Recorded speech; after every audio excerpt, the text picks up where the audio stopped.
सभी साथियों को जय हिंद और स्टडी महागुरु का नमस्कारम। उम्मीद करता हूँ कि आप सभी बहुत ही अच्छे होंगे, पढ़ाई वगैरह कर रहे होंगे। तो चलिए हम भी करते हैं पढ़ाई स्टार्ट, क्योंकि जैसा कि आप जानते हैं स्टडी महागुरु पर जो पढ़ाई है ना वो आसान है। अब जो आज का टॉपिक है वो है हमारा बेरोजगारी। एक ऐसा टॉपिक जिसको मैंने बताया था आपको कि चुनाव में सबसे ज़्यादा चर्चा गरीबी और इसी की होती है। बेरोजगारी हटा देंगे, ये हटा देंगे, वो हटा देंगे। तो पता नहीं कब हटेगी, लेकिन फ़िलहाल हम पढ़ लेते हैं कि आखिर ये होती क्या है। तो देखिए, जो पहला इसका मैंने लिखा है वो है, जो एक माइंड में क्वेश्चन आता है कि आखिर बेरोजगारी कहते किसे हैं। अब देखिए, मैंने यहाँ पे इसको जो क्वेश्चन को है थोड़ा ज़ोर दे के बोल रहा हूँ, क्योंकि कई जगह जो बेरोजगारी की डेफिनेशन होती है वही रटी रटाई घिसी पिटी डेफिनेशन होती है। और कुछ लोग बोलते हैं कि इच्छा नहीं हो तो जो काम नहीं मिलता था बेरोजगारी, लेकिन वो सही नहीं है। वो पूरी तरह सही नहीं है, क्योंकि वो एक बेरोजगारी का टाइप है, वो बेरोजगारी की डेफिनेशन नहीं है। जब हम कहते हैं कि इच्छा के अनुरूप काम ना मिलना, ये सब वो काम करने के इच्छुक, लेकिन ये सब सही नहीं है। तो क्या सही है फिर? डेफिनेशन कौन सी करेक्ट है जो कि 100% करेक्ट हो? तो देखिए, मैंने एक यहाँ पे देख सकते हो कि एक बातें हो रही कुछ। तो क्या बात हो रही है? एक बंदा कह रहा है, इससे पूछ रहा है कि भाई तुम ग्रेजुएट हो गई हो तो अब क्या कर रहे हो बताओ। तो इसने कहा मैं तैयारी कर रहा हूँ। तो इसने जवाब दिया अच्छा मतलब बेरोजगार हो। तो इस पूरे से हम क्या समझे? देखो, मैंने थोड़ा कम शब्दों में लिखा है इसको, एक आसान शब्दों में, कि रोजगार करने की स्थिति में आ चुके हैं।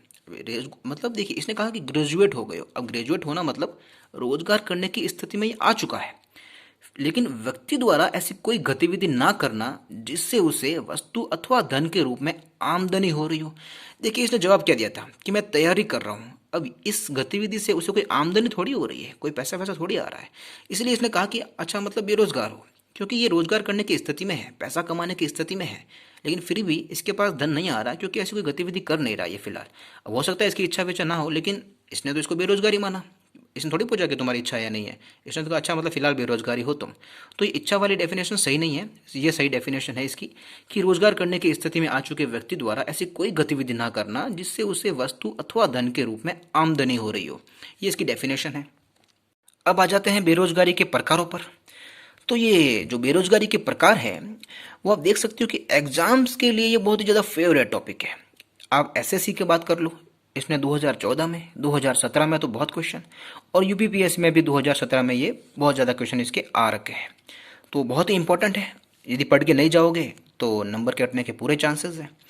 तो बेरोजगारी आखिर कितने प्रकार की होती है? देखिए, जब बेरोजगारी के प्रकार पढ़ते हैं तो थोड़ा लोग क्या करते हैं, उसमें जो उसकी लैंग्वेज होती है वो मिक्स कर देते हैं प्रकारों की। एक प्रकार की लैंग्वेज लास्ट में जाते जाते जो अंतिम प्रकार होता है उसमें मिक्स कर देते हैं, और इससे चीज़ें क्लियर नहीं हो पाती।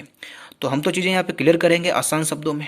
तो बेरोजगारी की जो टाइप है, हम पहले मुख्यतः, मैंने देखिए अंडरलाइन किया है, विकासशील देशों में और विकसित देशों में किस प्रकार की जो बेरोजगारी है वो पाई जाती है मुख्यतः, उसके अकॉर्डिंग हम थोड़ा कैटेगराइज करके पढ़ेंगे।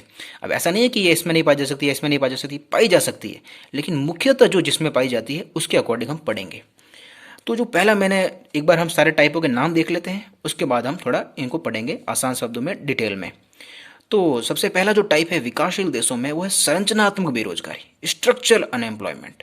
इस पर मैंने स्टार लगाया है, क्योंकि ये जो क्वेश्चन बनता है इससे डायरेक्ट बनता है कि भारत में सबसे ज़्यादा अधिकतर, देखिए मैं अधिकतर पे जोर लगा रहा हूँ, अधिकतर कौन सी बेरोजगारी पाई जाती है वो है संरचनात्मक। बाकी सब भी पाई जाती है, लेकिन संरचनात्मक बेरोजगारी जो है वो सबसे ज़्यादा है भारत में। कई लोग इसे बोलते थे कि संरचनात्मक बेरोजगारी ही भारत में, नहीं नहीं, ही नहीं, ही गलत वर्ड है। जैसे मैंने कहा, इकोनॉमी वर्ड का खेल है, अगर आप गलत वर्ड उपयोग करते हो तो आप फिर पूरा मामला ही खराब कर देते हो। तो संरचनात्मक बेरोजगारी जो है वो सबसे ज़्यादा पाई जाती है, अधिकतर जो है वो भारत में संरचनात्मक बेरोजगारी पाई जाती है। दूसरी है वो प्रच्छन्न बेरोजगारी, अदृश्य जिसे बोलते हैं, इससे भी बहुत क्वेश्चन बनते हैं।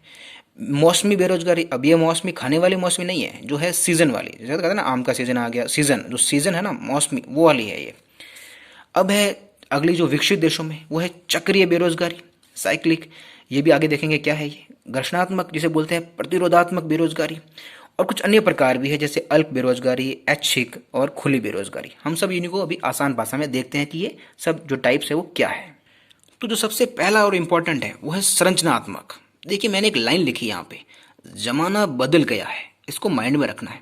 अब मैंने ऐसे क्यों बोला, देखिए अगर आप थोड़ा भी अपडेट रहते हो तो आपको पता होना चाहिए कि इंडियन यूथ के बारे में ऐसा कहा जाता है और कई रिपोर्ट भी आ चुकी है कि इंडियन यूथ, जो आज का इंडियन यूथ है, वो ग्रेजुएट तो है, मतलब उसने डिग्री ले ली है, पर वो स्किल्ड नहीं है। इसका क्या मतलब हुआ? देखिए, जो अब अर्थव्यवस्था की जो संरचना है, देखिए इसी से ये जो नाम निकला कि जो संरचना है उसी से संरचनात्मक, क्योंकि अब जो ज़माना है वो ऑटोमोबाइल का है, आर्टिफिशियल इंटेलिजेंस का है, सब कुछ ऑटोमेटिक चीज़ें हो रही है, कंप्यूटर की चीज़ें, जो नॉलेज है वो बहुत ज़्यादा ज़रूरी हो गई है। लेकिन हमारा जो एजुकेशन सिस्टम है वो अभी भी पुरानी चीज़ें पढ़ा रहा है। तो जब इंडियन यूथ ग्रेजुएट होकर निकलते हैं तो वो कहते हैं हमारे पास डिग्री है, लेकिन जो कंपनी वाले होते हैं वो बोलते हैं भाई साहब स्किल है कि नहीं है, क्या वो क्या होती है हमें तो पता ही नहीं। तो ये जो डिफरेंस आ गया है, इसकी वजह से बेरोजगारी उत्पन्न हो जाती है। अब वो रखना तो चाहते हैं, रोजगार उपलब्ध है, लेकिन उसके लिए जो स्किल चाहिए वो नहीं है। तो अब इसके से क्या हो गया? बेरोजगारी हो गई, और फिलहाल भारत में यही सबसे ज़्यादा है, इसीलिए पूछा जाता है। तो आसान शब्दों में समझ लिया हमने। अब है अगली प्रश्न। इसके बारे में जब सवाल पूछते हैं तो एग्जाम वाले बड़े प्रश्न होते हैं, लेकिन जो स्टूडेंट है वो अप्रसन्न हो जाता है। तो क्यों? क्योंकि समझ में नहीं आती है। तो हम समझेंगे अभी। देखिए, एक एग्जाम्पल लेते हैं खेत का। मान लीजिए ये एक खेत है, इसमें फ़िलहाल 15 लोग जो है वो काम कर रहे हैं। और जब साल के अंत में पूछा जाता है कि भाई कितना धान हुआ, तो वो कहते हैं भाई साहब 10 बोरी धान हो गया हमारे इस बार। अच्छा, 10 बोरी धान हो गया, ठीक है। अब मान लीजिए किसी कारणवश इस खेत में 10 लोग ही काम करते, फिलहाल अभी 15 कर रहे थे, अभी 10 ही कर रहे हैं, और अब भी जो धान है वो 10 बोरी ही हुआ। तो इससे आप समझे क्या कि ये जो 5 लोग लगे हुए थे ये तो एक्स्ट्रा थे, कोई मतलब ही नहीं है। प्रोडक्शन में तो वही बात है, 10 बोरी, उत्पादन तो उतना ही हुआ है। तो ये 5 लोग तो फालतू में बैठे थे, यहाँ पे छिपे हुए थे एक तरीके से। इसलिए इसको कहा जाता है अदृश्य बेरोजगारी, क्योंकि बाहर से देखने पे लगता है कि हाँ भाई 15 लोग काम कर रहे हैं, बट एक्चुअली तो 10 लोगों की ज़रूरत है। ये 5 लोग तो ऐसे ही बैठे हैं यहाँ पे, इनकी कोई ज़रूरत ही नहीं है, इनकी उत्पादकता कुछ है ही नहीं। तो इसे कहेंगे भाई साहब ये तो छिपे हुए बेरोजगार है एक तरीके से। तो इसी से नाम आता है अदृश्य बेरोजगारी। ये दिखते नहीं है, बाहर से लगता है कि लोग काम कर रहे हैं, लेकिन वो नहीं, उनकी ज़रूरत नहीं है उत्पादकता में।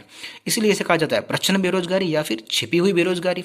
और आसान भाषा में यदि मैं समझें तो देखिए, ज़रूरत से ज़्यादा लोग लगे हुए हैं इसमें। इसलिए इसको जो एक बार क्वेश्चन भी बना था कि यदि सीमांत उत्पादकता शून्य होती है वो किस टाइप की बेरोजगारी है, तो ऑप्शन में जहाँ प्रच्छन्न लिखा हुआ था वहाँ टिक करके आना है, या फिर अदृश्य भी लिखा आ सकता है। तो ये खेत के एग्जाम्पल से मैंने आपको समझा दिया। अब देखिए अगला जो है वो मौसमी बेरोजगारी। अब इसका भी हम कृषि से एग्जाम्पल ले सकते हैं। देखिए, जो कृषि में जो लोग लगे होते हैं, जिनका जो काम होता है वो कृषि से जुड़ा होता है, वो क्या साल के 12 महीने काम थोड़ी करते खेत में। वो 7-8 माह उनको रोजगार की स्थिति होती है, वो काम करते हैं, पर बाकी माह तो वो बेरोजगार जैसे ही होते हैं। तो ऐसी जो बेरोजगारी की स्थिति होती है उसे बोलते हैं कि ये मौसमी है, यानी सीजन पे डिपेंडेंट है। सारे मतलब 12 माह इसकी जो है स्थिति रोजगार की नहीं रहती, उसको बोलते हैं मौसमी बेरोजगारी। बड़े ही आसान चीज़ों में आगे बढ़ रहे हैं, वरना इसको लोग बहुत ज़्यादा इस पे भाषण देते रहते हैं, हम इतना नहीं देंगे। आती है अगली जो बेरोजगारी, वो है चक्रीय बेरोजगारी। देखिए, मैंने एक यहाँ पे वर्ड लिखा है उतार चढ़ाव, यानी तेजी या मंदी, इसको माइंड में रखना है। अब पहले मंदी को थोड़ा सा इंट्रोडक्शन देखते हैं। वैसे तो मंदी भी बहुत बड़ा टॉपिक होता है, लेकिन फिलहाल हम आसान भाषा में देखें तो जब मांग उतनी नहीं होती चीज़ों की, मांग मार्केट में कम हो जाती है लेकिन सप्लाई अभी भी खूब है, तो फिर जब सप्लाई खूब है लेकिन मांगने वाले तो बोल रहे हैं हमें चाहिए ही नहीं, तो सप्लाई का क्या मतलब हुआ? फिर धीरे धीरे क्या होता है, इस सप्लाई जो इतनी ज़्यादा सप्लाई, इसका मतलब क्या है? लोग भी खूब लगे होंगे, तो फिर उनको कहते हैं कि भाई मार्केट में तो मांग ही नहीं है, तो इतने लोगों को रख के हम करेंगे क्या, बाहर निकालो उनको। तो इससे भी क्या हो जाएगी? बेरोजगारी हो जाएगी। तो ये विकसित देशों में बहुत ज़्यादा होता है, क्योंकि वहाँ पे प्राइवेटाइजेशन होता है और प्राइवेट कंपनियाँ जो होती है उनको प्रॉफिट से मतलब है। जब सप्लाई इतनी ज़्यादा चाहिए ही नहीं तो फिर वो लोगों को बोलेंगे भाई साहब निकलो यहाँ से, क्या मतलब, आपकी जिम्मेदारी नहीं है, आपकी ज़रूरतें नहीं है यहाँ पे। तो ऐसे जो बेरोजगारी होती है उसे कहेंगे चक्रीय बेरोजगारी। अब अगले आती है घर्षणात्मक। देखिए, मैंने एक लाइन लिखी है, अब कुछ महीने चप्पलें घिसनी पड़ेंगी। क्यों घिसनी पड़ेगी? ऐसी क्या नौबत आ गई? तो देखिए, मान लीजिए कोई बंदा है, वो इस कंपनी में काम कर रहा है, अब किसी कारणवश इसे इस यहाँ से निकलना पड़ा, या फिर निकाल दिया गया है, किसको निकलना पड़ा, तो क्या करेगा? अगली कंपनी के लिए जॉब ढूंढेगा। लेकिन क्या हाथों हाथ मिल जाती क्या जॉब? नहीं, कुछ महीने उसे ट्राई करना पड़ता है, चप्पलें घिसनी पड़ती है। तो इसी से आप याद रख सकते हो, घिसनी से घर्षणात्मक। तो ये जो टाइम पीरियड होता है ना, कि यहाँ से निकाला और ये नई जॉब मिली, ये जो बीच का जो टाइम पीरियड होता है, जब वो खाली बैठा था और जॉब के लिए ढूंढ रहा था, संघर्ष कर रहा था, तो इस टाइम पीरियड में कहा जाएगा कि भाई साहब आप जिस बेरोजगारी से गुजर रहे हो वो ये वाली है। तो ये हमने समझा घर्षणात्मक के बारे में, बड़ा आसान देखा आपने। अब है अगली कुछ और, वो है अल्प बेरोजगारी। अब देखिए, मैंने यहाँ पे इन तीनों को थोड़ा साथ में कंपेयर करके चल रहे हैं ताकि एक साथ समझ में आ जाए। अल्प बेरोजगारी, ऐच्छिक बेरोजगारी या खुली बेरोजगारी, जिसको अनैच्छिक भी बोलते हैं कई बार। तो देखिए मैंने अलग अलग लोगों के डायलॉग लिखे हैं यहाँ पे। एक बंदा बोल रहा है आई कैन डू मोर, यानी मैं ज़्यादा कर सकता हूँ, यानी ये काम कर रहा है फिलहाल, लेकिन ये बोल रहा है कि मैं इससे भी ज़्यादा काम कर सकता हूँ, फिलहाल मुझे कम काम दिया जा रहा है, मैं इससे ज़्यादा कर सकता हूँ, मेरी क्षमता के अनुरूप। देखिए क्षमता वर्ड को मैंने यहाँ पे अलग से लिखा है, क्षमता के अनुरूप मेरा काम नहीं मिल रहा मुझे, तो इसको बोलेंगे अच्छा फिर आप मतलब आप अल्प बेरोजगारी की स्थिति में हो, इसको ऐसा बोला जा सकता है। अब इस बंदे का देखिए, ये बोल रहा है आई डिजर्व मोर सैलरी, मतलब मुझे ज़्यादा सैलरी चाहिए, ये इसकी इच्छा है, तो इसको बोलेंगे अच्छा फिर मतलब तुम ऐच्छिक बेरोजगारी में हो। ये बोलता है मैं ज़्यादा सैलरी डिजर्व करता हूँ, ज़्यादा पैसे डिजर्व करता हूँ, और हो सकता है इस चक्कर में ये जॉब छोड़ भी दे, बोलता है कि मुझे तो ज़्यादा चाहिए, तो फिर इसको बोलेंगे अच्छा तो मतलब ऐच्छिक बेरोजगारी से गुजर रहे हो। अब इस बंदे की हालत देखो, ये बोलता है भाई साहब कितना भी दे दो, अरे कितना भी दे दो बस काम दे दो, और फिर भी दुनिया बोलती है नहीं साहब काम नहीं है जाओ यहाँ से।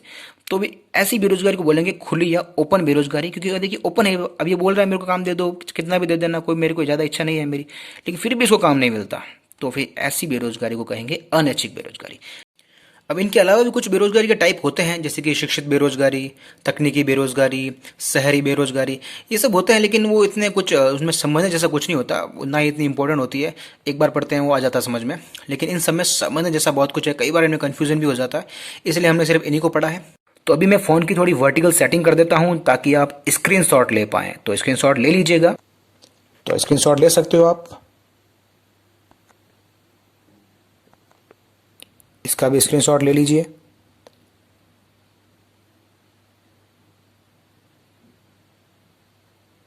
तो दोस्तों अगर आपको ये वीडियो पसंद आया हो तो लाइक जरूर करना है, सब्सक्राइब नहीं किया है तो सब्सक्राइब कर लीजिए, शेयर जरूर करना है, बने रहिए स्टडी महागुरु चैनल पर, क्योंकि स्टडी महागुरु का जो नारा है वो एक ही है कि जो पढ़ाई है ना वो बहुत ही ज़्यादा आसान है।